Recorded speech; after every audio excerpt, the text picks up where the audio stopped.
عليهم آياته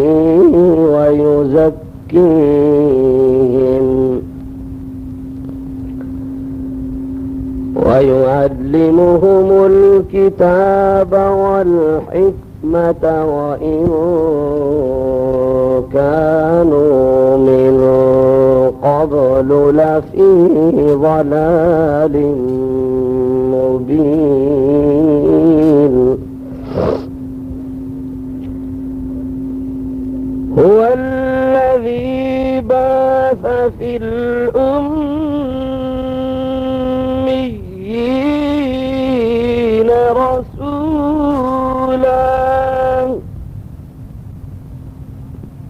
رسولا منهم يتلو عليهم آياته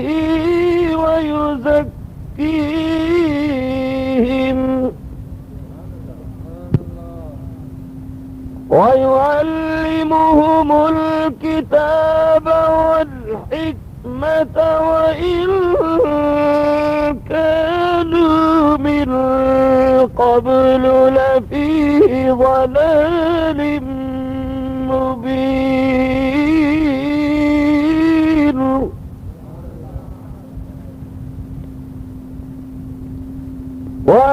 وآخرين منهم لما يلحقوا بهم وهو العزيز الحكيم ذلك فضل الله يؤتيه من يشاء والله ذو الفضل العظيم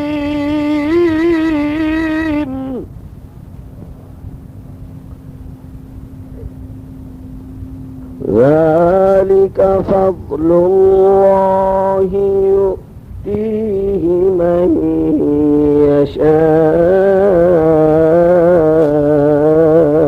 يشاء والله ذو الفضل العظيم صدق الله العظيم وقال النبي صلى الله عليه وسلم خلقت طيبا وطاهرا وصدق رسوله النبي الصادق الأمين الكريم ونحن على ما قال ربنا ونبينا من الشاهدين والشاكرين والحمد لله رب العالمين. سب حضرات نماز والا درود شریف پڑھیں. اللهم صل على محمد وعلى آل محمد كما صليت على إبراهيم. سابقہ روایات اور شان و شوکت کے مطابق آپ کا یہ پروگرام میرے خیال میں کل سے چل رہا ہے. اب اس کی آخری نشست ہے. آپ حضرات روشن ضمیر اور الحمدللہ بیدار مغز ہیں. ابھی مولانا کا بیان سن کر تو میرے بھی جذبہ ایمانی میں اضافہ ہوا ہے. یہ آپ حضرات کی کوشش سے پورا سال موسم کے مطابق مہینوں کے مطابق یہاں کانفرنسیں جلسے ہو رہے ہیں, ہوتے رہے ہیں, انشاءاللہ ہوتے رہیں گے. اور آپ کو مبارک ہو, آپ کا صحیح مشن, صحیح مذہب, صحیح قافلے کے ساتھ تعلق ہے. اور ان دنوں میں تو آپ نے علماء سے سنا ہے نبی کریم رؤوف الرحیم خاتم النبیین شفیع المذنبین جناب حضرت محمد کریم صلی اللہ علیہ وسلم آپ کی ولادت اور سیرت کے اوپر پورے ملک میں پروگرام نہایت جوش و خروش سے ہو رہے ہیں. ہر امتی کو حق ہے اپنے نبی پاک کی مدحت منقبت تعریف کرنے کا, اور آپ نے بھی کی سنی. اللہ تعالی ان محفلوں, کانفرنسوں, ذکر رسول کی برکتوں سے مجھے آپ کو اللہ تعالی نبی علیہ السلام کی زیارت، آپ کی شفاعت، آپ کی اطاعت اور آپ کا قیامت میں لواء الحمد نصیب فرمائے، اور انشاءاللہ ضرور ہوگا۔ تو آپ حضرات نے کئی مرتبہ سنا، علماء نے فرمایا، میں نے بھی عرض کیا، اس مہینے کا نام ہی بتا رہا ہے کہ مہینے کا نام ہے ربیع الاول۔ ربیع کا معنی ہوتا ہے بہار، اول کا معنی پہلا، یعنی کائنات میں خزاں کے بعد پہلی مرتبہ تو اس وقت بہار آئی جب ربیع الاول میں میرے آپ کے نبی پاک صلی اللہ علیہ وسلم پیدا ہوئے۔ کوئی آدمی کسی کو یہ تاثر دینے کی کوشش نہ کرے کہ ہم نبی علیہ السلام کی ولادت پہ خوش نہیں ہیں یا خوشی نہیں مناتے، وہ کافر ہوگا جس کو حضور کی ولادت پر خوشی نہ ہو، وہ عیسائی ہوگا یا مرزائی ہوگا۔ پاکستان میں دو طبقے ہیں، ایک مرزائی قادیانی جو ہمارے نبی علیہ السلام کے مقابلے میں مرزا غلام قادیانی دجال کی نبوت کو فروغ دینا چاہتے ہیں، یا عیسائی ہیں جنہوں نے ابھی تک ہمارے نبی علیہ السلام کی نبوت کو تسلیم نہیں کیا۔ یہ دو طبقے ہوں گے جن کو حضور کی ولادت پہ خوشی نہ ہوئی ہو۔ باقی دنیا میں کوئی مسلمان نہیں ہو سکتا جس کو حضور کی ولادت پہ خوشی نہ ہوئی ہو۔ ہمیں اتنی خوشی ہے، ہمارے اندر ایک طبقہ ہے جنہوں نے اپنی پوری زندگی حضور کی سیرت، سنت، شریعت کے لیے وقف کر دی ہے، خوشی میں کہ ہم دنیا میں چکر لگائیں گے، پیسہ لگائیں گے، وقت لگائیں گے اور پوری کائنات کو محمد عربی کی سنت سکھائیں گے۔ یہ ضرور ہے، خوشی کے منانے کا انداز ہوتا ہے، ہم شور نہیں مچاتے، ہم جناب واویلا نہیں کرتے۔ کائنات میں کسی کو نبی علیہ السلام کی ولادت پر اتنی خوشی نہیں ہوگی جتنی ہمیں خوشی ہے۔ اور آپ کی کانفرنسوں کی برکت سے اللہ تعالی ہمیں وہ دن دکھائے جب ہمارے ملک کے آئین میں حضور کی سیرت کو بالادستی نصیب ہو۔ کائنات میں کسی نبی کی ولادت کا واقعہ اتنا حسین اور بہترین نہیں ہے جتنا تیرے میرے نبی پاک کی ولادت کا واقعہ حسین اور بہترین ہے۔ میں نے کتاب میں عجیب واقعہ پڑھا، اس میں اس عالم نے سوال لکھا ہے، کتاب والے نے، کہ حضور کے عشق کا پہلا شہید کون ہے؟ پہلا شہید کتاب میں لکھا ہے کہ جس دن حضور علیہ السلام پیدا ہوئے اسی دن کی صبح کو عرب کے جزیرے میں ایک آدمی گھر میں بیٹھ کر دو بت رکھ کے بتوں کی پرستش عبادت کر رہا تھا۔ اچانک دونوں بت آپس میں ٹکرا گئے، ٹکراتے ٹکراتے پاش پاش ہو کے دونوں بت زمین میں گر گئے، اور بتوں سے آواز پیدا ہوئی، قد ولد النبی المنتظر، آج وہ نبی پیدا ہوا جس کی کائنات کو انتظار ہے۔ وہ آدمی گھبرا کے اٹھا، گھر میں گیا، اس کی بیوی نے کہا کہ تو نے کوئی آواز سنی؟ اس نے کہا بالکل۔ تو نے بھی سنی؟ اس مائی نے کہا میں نے بھی سنی۔ کیا؟ کہنے لگی میرے گھر میں بھی آواز نکلی ہے، قد ولد النبی المنتظر۔ کائنات کو معلوم ہو جانا چاہیے کہ آج کی صبح کو دنیا میں تاریکی ختم ہوئی، محمد عربی پیدا ہوئے۔ دونوں میاں بیوی نے بیٹھ کر گھر میں دعا مانگی کہ حاطف غیب، غیب سے آواز دینے والا، یہ بھی بتا دے کہ وہ نبی کہاں پیدا ہوئے ہیں۔ پھر آواز آئی کہ مکہ میں قریش کے خاندان میں پیدا ہوئے۔ اس آدمی کو اس کی بیوی نے کہا کہ دوڑتا جا، اس وقت تک چین سے نہ بیٹھ جب تک اس نبی کی زیارت نہ کر لے۔ وہ آدمی دوڑتا آیا، قریش کے خاندان میں پوچھا یہاں کوئی بچہ پیدا ہوا ہے؟ آج کی صبح پتہ چلا عبد المطلب کے گھر پیدا ہوا ہے۔ تو جناب علی، اس آدمی نے منت کی، حضرت عبد المطلب کو بلایا کہ مجھے اس بچے کا دیدار کرا لو، میں بڑا سفر کر کے آیا ہوں۔ عبد المطلب حضور کو ہاتھوں میں لے کے آیا کہ میری بہو کی آغوش میں پیدا ہوا ہے، میرے گھر میں پیدا ہوا ہے۔ کتاب میں لکھا ہے کہ اس آدمی نے حضور کو ولادت کے بعد جب دیکھا رونا شروع ہو گیا۔ حضور کے حسن کو دیکھ کے روتے روتے وہ آدمی مکہ مکرمہ میں ہی شام تک فوت ہو گیا، اور دنیا نے دیکھا کہ پہلا محمد عربی کے حسن کا شہید ہو گیا ہے۔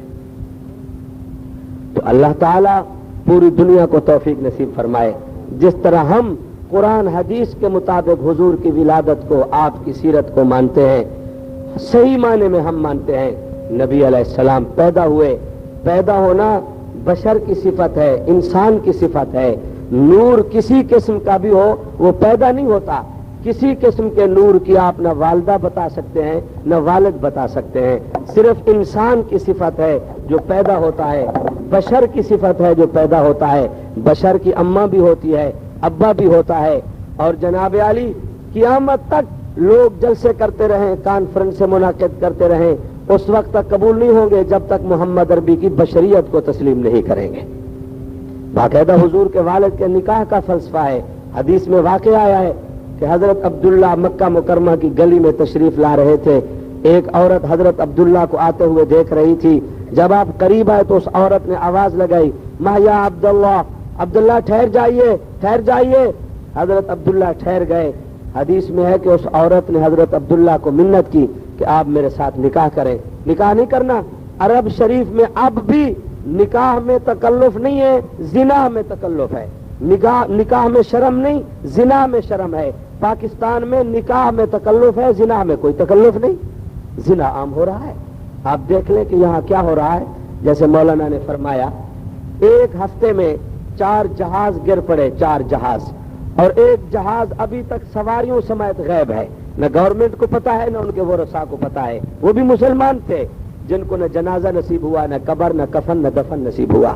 اس طرح کے اور واقعات, حادثات یہ بدعمالیوں کا نتیجہ ہے. زنا عام ہو رہا ہے, پتہ نہیں کیا ہو رہا ہے. تو اس عورت نے کہا نکاح کرو. حضرت عبداللہ نے کہا میں اپنے والد سے مشورہ کر لوں, والدہ سے مشورہ کر لوں, سرپرستوں سے مشورہ کر لوں. بھئی یہ ذرا جگ گلاس رکھ دینا, او چھوکرے رکھ دینا ذرا.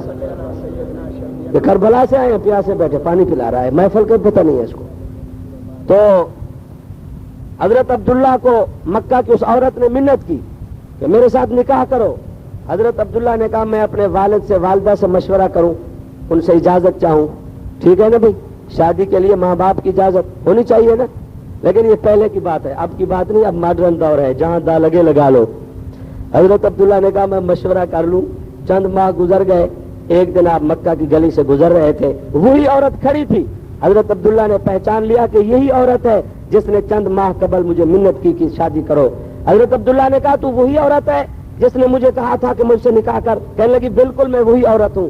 حضرت عبداللہ نے کہا اب میں نے مشورہ کر لیا ہے, میرے ساتھ نکاح کرنا ہے. کہنے لگی بالکل نہیں, بالکل نہیں کروں گی, آپ مجھے نہ کہیے گا نکاح کے متعلق. حضرت عبداللہ نے کہا تو عجیب عورت ہے, چند ماہ قبل تو منت کرتی تھی, میں نے کہا میں مشورہ کر لوں اپنے والد سے, والدہ سے, بزرگوں سے. اب میں کہتا ہوں نکاح کر لے اور تو انکار کر رہی ہے. کہنے لگی عبداللہ تجھے پتا ہے یا نہیں, میں تورات انجیل کا علم رکھنے والی عورت ہوں. اس وقت تو چل رہا تھا, رب بیت اللہ کی قسم تیری جبین میں ایک نبی کا نور چمک رہا تھا, تو نبی کا والد لگ رہا تھا. وہ تیرا منہ نہیں تھا, وہ منہ والے کا منہ تھا, جس کی وجہ سے میں تیری نکرانی بننا چاہتی تھی, تیرے ساتھ نکاح کرنا چاہتی تھی.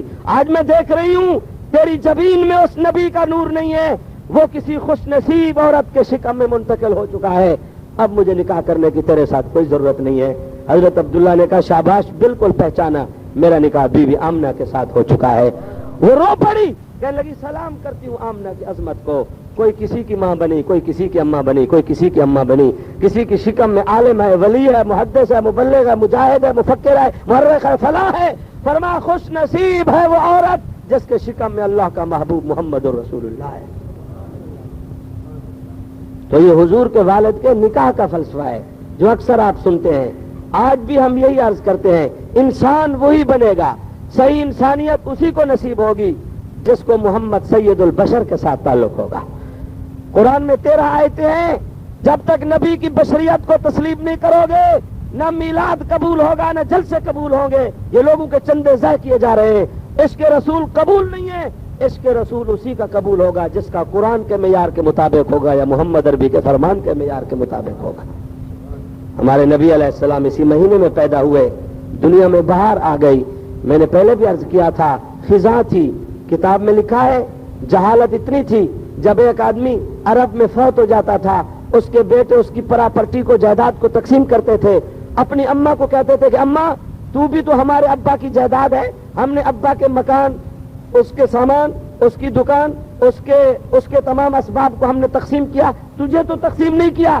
وہ مائی کہتی میں تمہاری اماں ہوں, کہتے نہیں نہیں ہم تجھے بھی تقسیم کریں گے. کتاب میں لکھا ہے کہ حضور کی شریعت سے پہلے کئی مہینوں تک بیٹے ماں کے ساتھ زنا کیا کرتے تھے. کتابیں پڑھیے گا. یہ خزاں تھی. باپ اپنی بیٹی کو چیختے چلاتے زمین میں دفن کر دیتا تھا. میں نے کئی دفعہ عرض کیا ہے, سلام عقیدت پیش کرتے ہیں اسی گنبد خضرا والے نبی کریم رؤوف الرحیم کو جس نے قرآن پڑھ کر زمین میں دفن ہونے والی بیٹی کو زمین سے نکال کر باپ کے کندھوں پہ بٹھا دیا. آج پاکستان میں یہ آواز بلند ہو رہی ہے کہ عورتوں کو حقوق مارے جا رہے ہیں. حقوق اسی طرح ملیں گے کہ عورتوں کو بے پرد کر دو, بازاروں کی زینت بنا دو, کسی کو مزار پہ بٹھا دو, کسی کو بازار میں بٹھا دو, بالکل آزادی دے دو. جیسے انگریز کی عورتیں پھر رہی ہیں, جیسے فلاں پھر رہی ہیں. یہ کوئی آزادی نہیں ہے, یہ تو بے غیرتی ہے. جتنی آزادی اسلام میں ہے کسی ازم میں نظام میں نہیں ہے. اسلام عورت کی عزت کی حفاظت کرتا ہے, پردہ دیتا ہے, حجاب نقاب دیتا ہے, گھر کی ملکہ بناتا ہے, فرشتے بھی اس کو نہیں دیکھ سکتے. یہ کہتی ہے آزادی یہ ہے. اخبار میں بیان ہے کہ ہم آرڈیننس ختم کرائیں گے, زنا آرڈیننس ختم کر دو, کوئی زانی کو روکنے والا قانون نہ ہو, کھلم کھلا زنا چلتا رہے. ذمہ دار عورتوں کا, وزیروں کا بیان ہے. ہم آج سے حضور کی سیرت سے دنیا کو بتائیں گے. اس وقت مسلمان پہ اللہ کی رحمت نازل ہوگی جب مسلمان کی زندگی میں حضور کی سیرت کا غلبہ ہوگا. نبی علیہ السلام جب پیدا ہوئے آج تک دنیا بتا رہی ہے. اما حلیمہ سے پوچھئے گا, اما آمنہ سے پوچھئے گا. جبریل علیہ السلام فرماتے ہیں کہ میں نے بڑے بڑے حسین نبیوں کو دیکھا لیکن محمد عربی جیسا حسین میں نے نہیں دیکھا. ہمارے ایک بڑے خطیب تھے, امیر شریعت, قائد تحریک ختم نبوت, مولانا عطا اللہ شاہ بخاری, سب کا یہ رحمت اللہ علیہ. وہ فرمایا کرتے تھے کہ زلیخا نے جب حضرت یوسف علیہ السلام پہ حملہ کیا, زلیخا کو مصر کی شہزادیوں نے تانا دیا کہ شہزادیاں شہزادوں سے عشق کرتی ہیں, بادشاہ کی بیوی اگر عشق کرے تو بادشاہ سے کرے, کسی امیر سے کرے, رئیس سے کرے. تجھے شرم نہیں آتی زلیخا؟ تو نے بادشاہوں کی محبت کے معیار کو بدنام کر دیا, بادشاہوں کے عشق کو بدنام کر دیا, شہزادیوں کے محبت کے معیار کو گرا دیا. گھر کے نوکر کے اوپر حملہ کر دیا, گھر کے نوکر کے اوپر بے ہوش ہو گئی, گھر کے نوکر سے محبت کی. بخاری سے فرماتے تھے زلیخا کے ضمیر نے سوچا ایک ایک کو میں کہوں کہ یوسف بڑا حسین ہے, یہ کیسے مانے گی. انہوں نے فنکشن بنا لیا, مصر کی شہزادیوں کو, امیر زادیوں کو, رئیس زادیوں کو, خان زادیوں کو, نواب زادیوں کو جمع کیا کہ میرے یوسف کو دیکھو. حضرت یوسف علیہ السلام کو کہا جب میں کہوں آپ اسی وقت کمرے سے باہر نکلنا. تمام عورتوں کے ہاتھ میں سیب پکڑا دیے, چاقو پکڑا دیا. شاہی لوگوں کے چاقو بھی شاہی ہوتے ہیں. کہا کہ سیب کو خود کاٹو, خود کھاؤ. بس سیب ہر عورت کے ہاتھ میں تھا, اوپر چاقو رکھا ہوا ہے. اور زلیخا نے آرڈر کیا اخرج علیہن, یوسف ذرا نکلیے. حضرت یوسف علیہ السلام باہر نکلے. قرآن منظر کشی کرتا ہے فلما رأینہ اکبرنہ وقطعن ایدیہن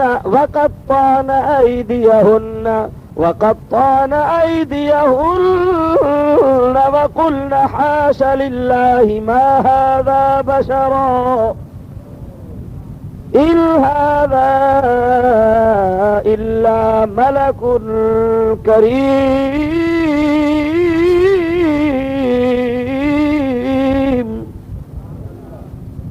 قرآن کہتا ہے, یہ واقعہ آپ کا سنایا ہے. قرآن کہتا ہے کہ جب زنان مصر نے یوسف علیہ السلام کے حسن کے جلووں کو دیکھا تو جناب علی سیب کے اوپر چاقو چلا, سیب کٹا, ہاتھ بھی کٹ گئے, لہو لہان ہو گئی, لہو سے تر بتر ہو گئی. نگاہ یوسف کے حسن پہ رہی اور بے ساختہ پکار اٹھی ما ھذا بشرا.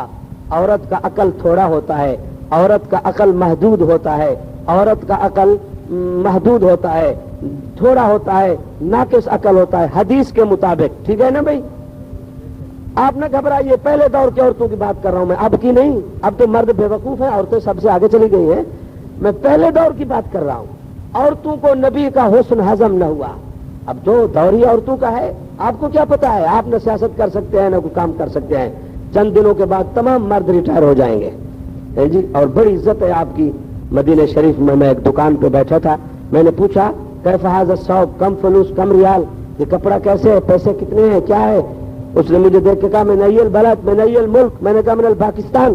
کہنے لگا کیف الپاکستان, عجیب پاکستان, انت الپاکستان, انت العالم, انت الحافظ, انت الحجہ, کیف الحجہ, فی الپاکستان رجال ما فی کل المرد. پاکستان سے تم آ گئے حج عمرہ کرنے کے لیے, بڑا کارنامہ دکھایا تم نے. 10 کروڑ آدمیوں میں مرد سارے مر گئے, عورتیں باقی بچ گئی. عورتوں کے پیچھے لگنے والے بیت اللہ میں آ گئے حج عمرہ کرنے کے لیے. میں نے بھاگنے کی, میں نے کہا السلام علیکم یغفر اللہ لنا ولکم. جب بھی میں اس کو دیکھتا بھاگنے کی کرتا. بڑی عزت ہے آپ کی عرب ممالک میں, گھبرائیے نہیں, آگے آگے دیکھیے ہوتا ہے کیا. تو اب تو میں بات نہیں کرتا, ناراض نہ ہوئیے گا. پہلے دور میں عورتوں کا عقل محدود ہوتا تھا، ان کو نبی کا حسن ہضم نہ ہوا، جیسے آج کے پاکستان کے کچھ مولویوں کو، پیروں کو نبی کا حسن ہضم نہیں ہوتا اور وہ نور کے اوپر چلے جاتے ہیں کہ جی نور ہے، بشر ایسا نہیں ہو سکتا۔ قرآن کہتا ہے جبریل بھی اتنا حسین نہیں جتنا انسان حسین ہے۔ ما هذا بشرا ان هذا الا ملک کریم لَيَكُونَ مِنَ الصَّاغِرِينَ۔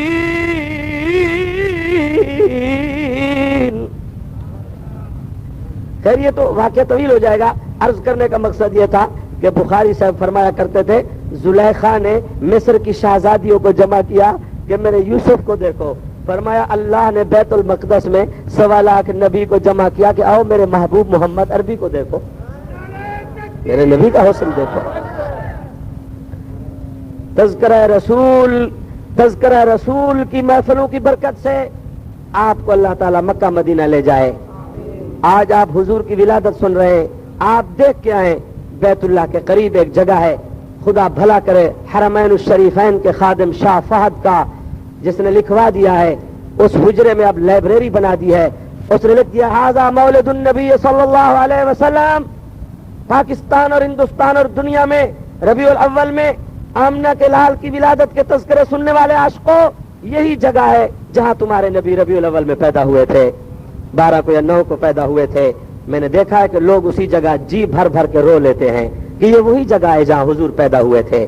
شاہ فہد نے لکھوا دیا ہے وہاں، پھر آپ جائیں گے اللہ آپ کو لے جائے جنت البقیع میں، اس بڑھیا کی قبر پہ آپ جائیں گے جس کی قبر باقی قبروں سے سائز میں ذرا لمبی ہے۔ کسی قبر پہ اتنا رونا نہیں آتا جتنا اس عورت کی قبر پہ رونا آتا ہے جس نے جی بھر کے اپنا دودھ محمد عربی کو پلایا۔ خوش نصیب وہ عورت، وہ کہتی ہے کہ جب میں پہنچی حضور علیہ السلام کے دروازے پر، باقی بھی دایاں کافی آئی تھیں۔ بعض دفعہ ایسا بھی ہوتا ہے کہ لوگ در رسول پہ پہنچ کر بھی خالی چلے جاتے ہیں۔ یہ قسام ازل کی تقسیم ہے نہیں، تمام طبقوں سے، دیوبندی، بریلوی، حنفی، منفی، سب سے آپ نے یہ بات سنی ہے کہ نہیں کہ سب دایا آئیں، حضور کو دیکھا، دیکھ کے خالی واپس چلی گئی، سنا ہے کہ نہیں؟ یہ بدنصیبی ہے یا نہیں جی؟ آج بھی آپ کے پاکستان سے عشق رسول کی دکان کھول کے لوگوں کے چندے کھانے والی قوم، وہ جاتے ہیں مسجد نبوی میں، گنبد خضرا پہ جاتے ہیں، لیکن ان کی حاضری قبول نہیں ہے۔ اذان ہوتی ہے، تم لوگ رو رو کے جماعت سے نماز پڑھتے ہو، وہ لوگ مسجد سے باہر نکل جاتے ہیں۔ جو باہر نکل جاتے ہیں اللہ فرماتے ہیں یہ باہر ہی باہر رہیں گے، ان کا داخلہ مسجد نبوی میں بند، بیت اللہ میں بند، بہشت میں بھی ان کا داخلہ بند۔ نسواری پگڑی، سرخ رومال، مونچھیں بڑی بڑی، پیٹوں کا سائز بڑا بڑا، ہیں جی، عشق رسول کی دکان کھولی ہوئی۔ اللہ نے جدہ ایئرپورٹ پہ ان کے فوٹو لگوا دیے ہیں کہ یہ عاشق نہیں، یہ منافق ہیں، جن کی نماز مسجد نبوی میں نہیں ہوتی، بیت اللہ میں نہیں ہوتی، ان کو ہتھ کڑیاں پہنا کے جدہ سے واپس پاکستان میں پہنچاؤ، وہی کا تحفہ وہی رہے۔ پاکستان میں بڑے بڑے عجیب ہیں ماشاءاللہ، مسجد نبوی میں نماز نہیں ہوتی جی، بیت اللہ میں نہیں ہوتی تو اور کہاں ہوتی ہے؟ جاتے کس لیے ہو وہاں لطف تو نماز کا ہے۔ کائنات میں کسی مسجد کی نماز میں وہ لطف نہیں جو محمد عربی کی مسجد میں لطف ہے۔ میں نے آپ کے سکھر کے سندھی کو دیکھا، گھنٹہ گھر کے قریب اس کا مکان ہے، جب اذان ہوتی تھی، روضہ رسول کی مسجد سے اذان ہوتی تھی، وہ رو رو کے اپنی داڑھی تر بتر کر دیتا تھا۔ مجھے دیکھ کے کہتا مولوی صاحب ایسی اذان پاکستان میں سنی ہے؟ میں نے کہا جی کہاں؟ کہنے لگا بس میرے لیے دعا کرو، اذان سنتے سنتے میری موت یہیں مدینہ شریف میں واقع۔ تیرا پاکستان کا بدعتی مولوی، پاکستان کا لوگوں کے مال ہضم کرنے والا ختمی مولوی کہتا کہ وہ اذان ٹھیک نہیں ہے، صلاۃ و سلام کے بعد اذان شروع ہو۔ مکہ مدینہ میں صلاۃ و سلام کے بغیر اذان ہوتی ہے، وہ اذان نہیں ہے جس کے اوپر 30 لاکھ آدمی کھڑے ہو کے نماز پڑھ رہے ہیں۔ جناب عالی، کیا ان لوگوں نے کیا؟ آپ کے سندھی کو میں کوئی بات کروں تو آپ ناراض ہو جائیں گے، بول صاحب میرا سندھی ہے جو کچھ بھی ہے، آپ کیسی بات کر رہے ہیں؟ آپ کو اپنی زبان والا آدمی پیارا ہے، محمد عربی کو عربی زبان والے پیارے نہیں ہیں؟ آپ کے ملک میں 2 طبقے ہیں جو جی بھر کے عرب کو گالی دے رہے ہیں، مکہ کے امام کو اور مسجد نبوی کے امام کو گالی دے رہے ہیں، شاہ فہد کو گالی دے رہے ہیں۔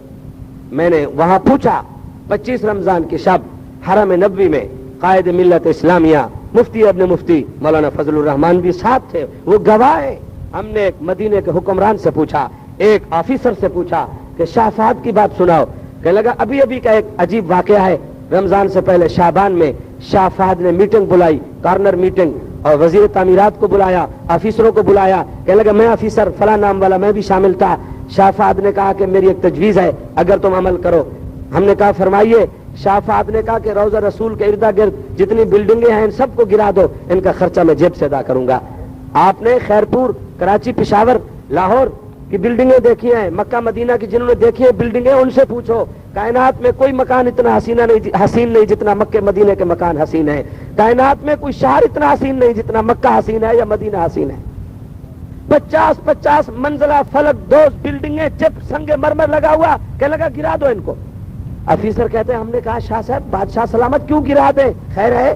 کہنے لگا میری خواہش ہے دنیا سے عاشق رسول جو عشق رسول کی موج میں کھینچے کھینچے مدینہ شریف میں آتے ہیں. شاہ فہد نے کہا میری تمنا ہے آنے والے عاشق رسول کو مدینے میں پہلی نظر میں, پہلے سفر میں, پہلی نظر میں مدینے کی کوئی کوٹھی, کوئی محل, کوئی بلڈنگ نظر نہ آئے. سب بلڈنگوں اونچی اونچی جو ہے گرا دو. میری خواہش ہے کہ آنے والے عاشق رسول کو پہلی نگاہ میں کوئی چیز نظر آئے تو محمد عربی کا گنبد خضرا نظر آئے.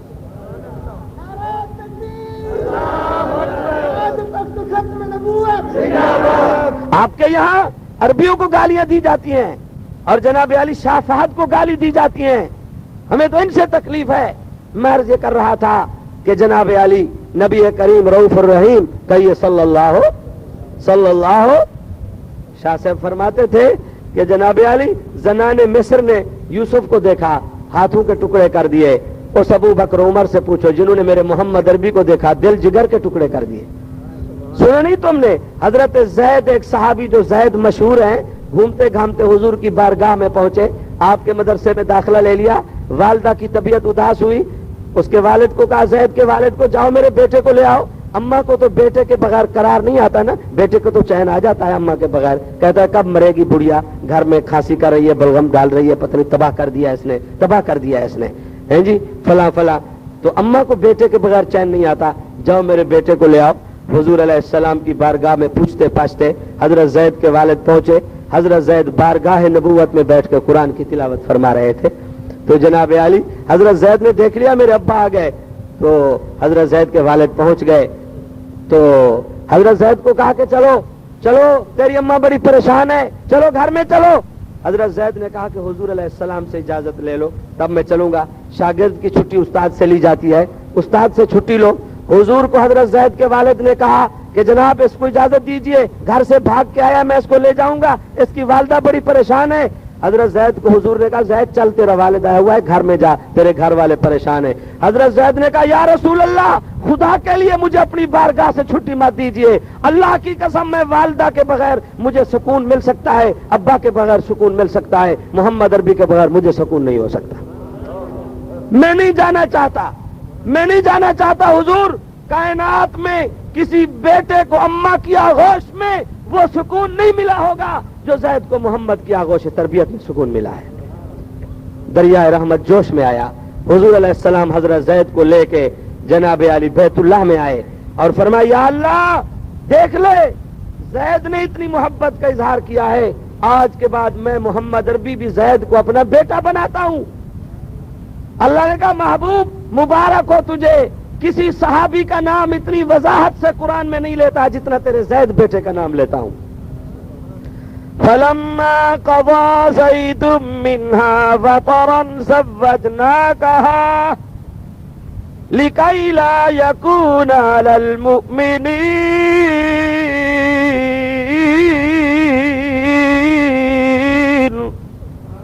حرج لكي لا يكون على المؤمنين حرج. یہی زید تھے جب حضور علیہ السلام طائف میں تبلیغ کے لیے گئے. جیسے حضور علیہ السلام زخمی ہوئے ویسے حضرت زید بھی زخمی ہوئے. حضور علیہ السلام کی جوتی مبارک میں خون ٹپکا, آپ بیٹھ گئے. حضور نے فرمایا زید مجھے اٹھائیے. حضرت زید نے حضور کو پکڑ کے اٹھایا. یا رسول اللہ آپ نے قرآن پڑھا, آپ کو ان بد نصیبوں نے پتھر مارے, مجھے بھی مارے, میں بھی زخمی, آپ بھی زخمی, ان کے لیے بد دعا کیجیے گا.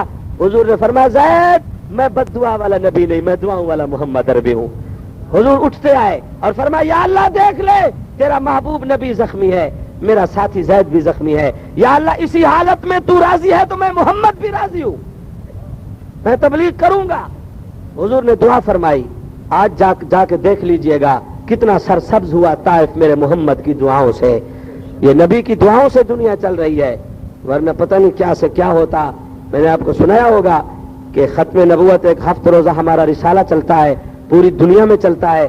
اس میں مانسہرہ سے ایک عالم نے لکھا ہے واقعہ کہ جناب علی حضور علیہ السلام جب معراج پہ تشریف لے گئے، اللہ تعالیٰ نے فرمایا کہ میرے محبوب آج معراج پہ آپ تشریف لائے ہیں، مہمان کو تحفہ دیا جاتا ہے، آپ کی کوئی بے قرار تمنا ہو تو فرمائیے گا، میں آپ کی تمنا پوری کرتا ہوں۔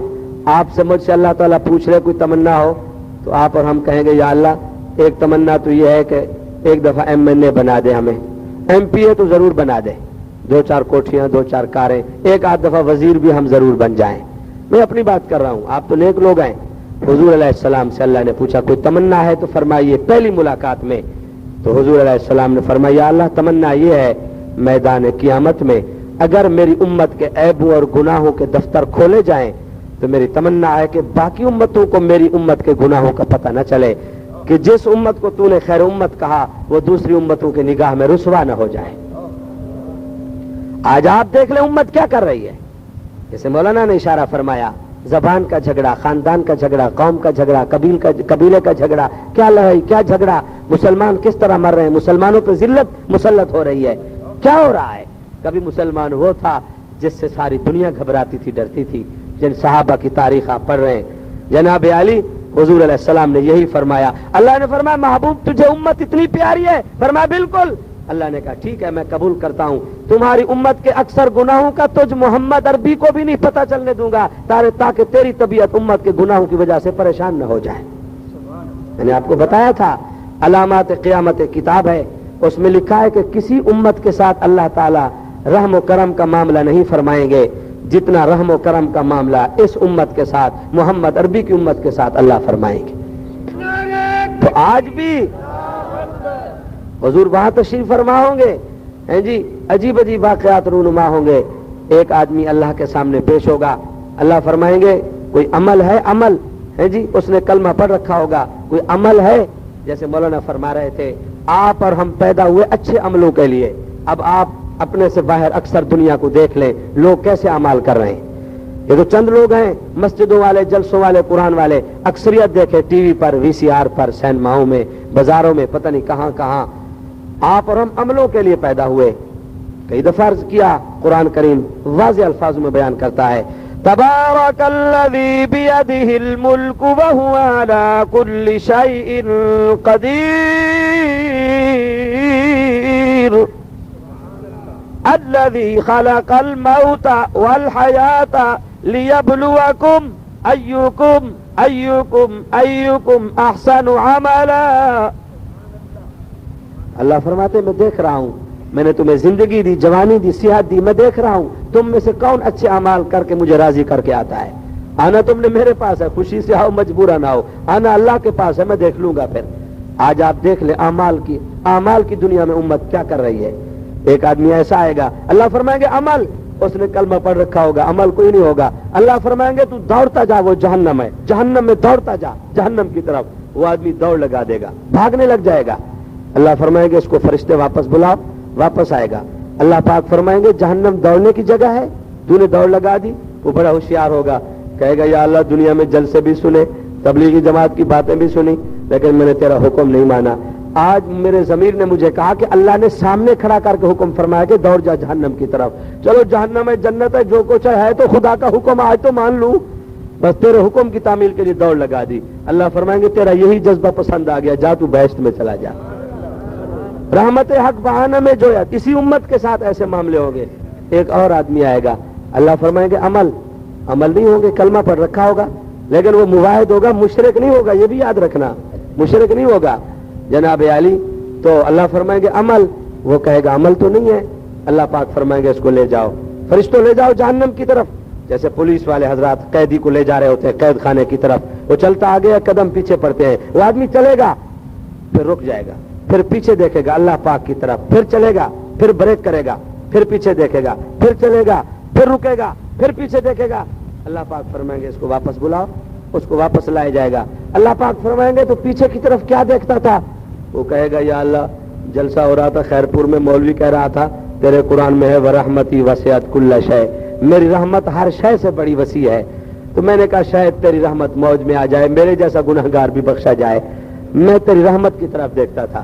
اللہ فرمائیں گے بالکل ٹھیک سنا تھا تو نے، میری رحمت بڑی وسیع ہے، جا تجھے بھی میں نے بہشت میں بھیج دیا.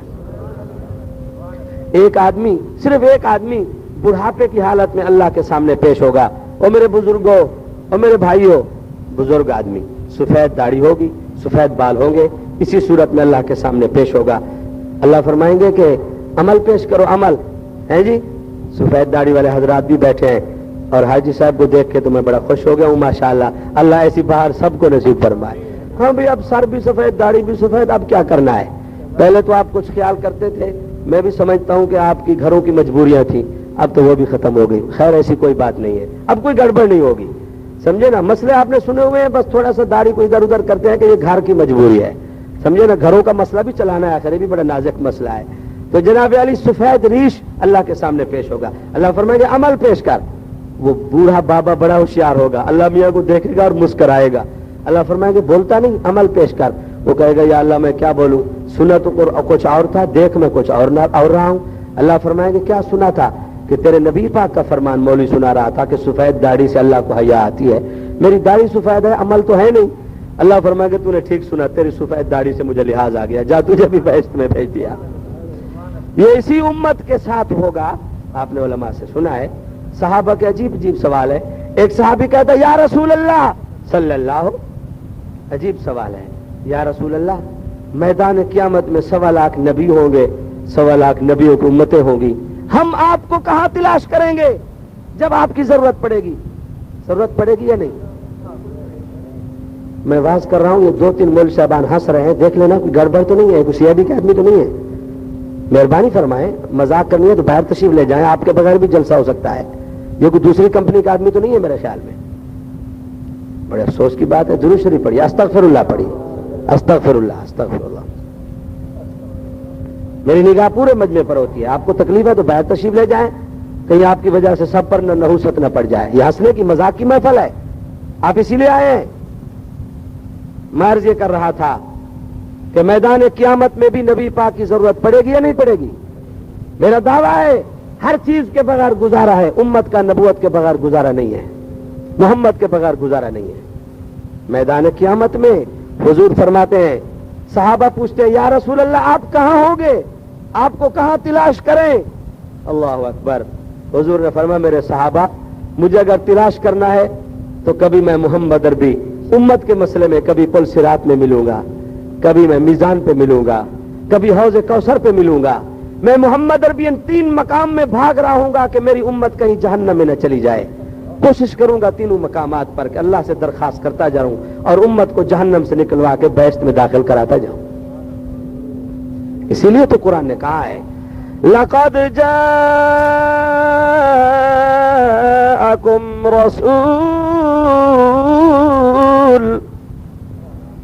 رَسُولٌ مِّنْ أَنفُسِكُمْ عَزِيزٌ عَلَيْهِ مَا عَنِتُّمْ حَرِيصٌ عَلَيْكُمْ بِالْمُؤْمِنِينَ رَءُوفٌ رَحِيمٌ.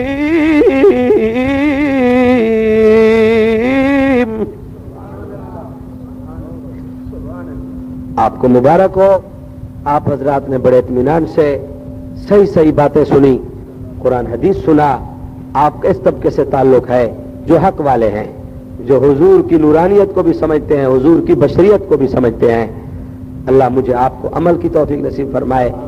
میں بیمار ہوں کافی دنوں سے، مجھے بھی آپ دعاؤں میں شامل رکھیں گے. آپ میں بڑے بڑے تہجد پڑھنے والے لوگ بیٹھے ہیں، بڑے بڑے نیک لوگ بیٹھے ہیں، یہ آپ کے کارکن حضرات ہیں. پورا سال یہاں کانفرنس ہیں، جس وقت ان کو وقت ملتا ہے علماء کی منتیں کر کے سفر کر کے.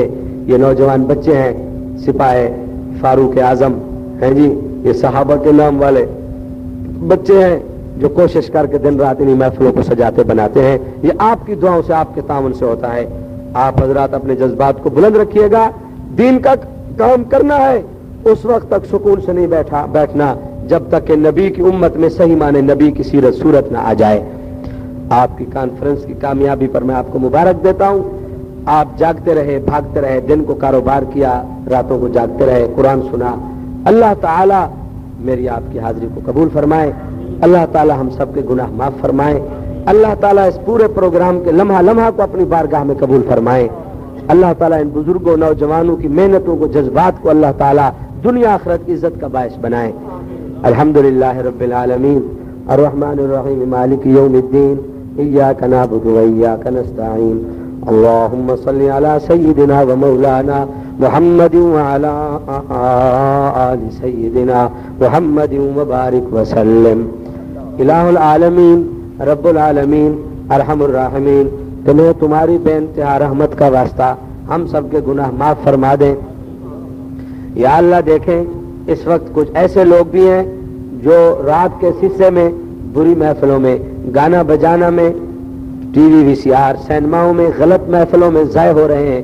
یا اللہ ان کے مقابلے میں یہ تیرے بندے ہیں جو تیرے قرآن میں، تیرے انبیاء کے فرمان میں، تیرے محبوب کے صحابہ کی مدحت میں یہ لوگ تشریف فرما ہے۔ اے اللہ تمہارا وعدہ ہے جو ایسی محفل بنائیں گے میں ان کو بخش دوں گا۔ یا اللہ فتنے فساد کے دور میں ان لوگوں کا وقت اور پیسہ تیری توحید پر، تیرے نبی کی نبوت، ختم نبوت پہ خرچ ہو رہا ہے۔ یا اللہ تو ہم سب کی حاضری کو اپنی بارگاہ میں قبول فرما۔ یا اللہ اس جلسے کانفرنس میں جتنے لوگوں نے جس صورت میں تعاون کیا ہے یا اللہ تو تمام ان لوگوں کی مدد کا فیصلہ فرما۔ اے اللہ پوری دنیا میں اپنے محبوب کی سیرت کی بہار نصیب فرما۔ اے اللہ پوری امت میں محبوب کی شریعت کا دورہ فرما۔ اے اللہ پوری دنیا کے صحیح جلسوں کو، کانفرنسوں کو اپنی بارگاہ میں قبول فرما۔ یا اللہ ہم سب کو اپنی زندگی میں، گھروں میں اپنے محبوب نبی آخر الزمان کی سیرت نصیب فرما۔ اے اللہ ہر چیز کی محبت سے زیادہ اپنی ذات کی محبت اور اپنے محبوب نبی آخر الزمان کا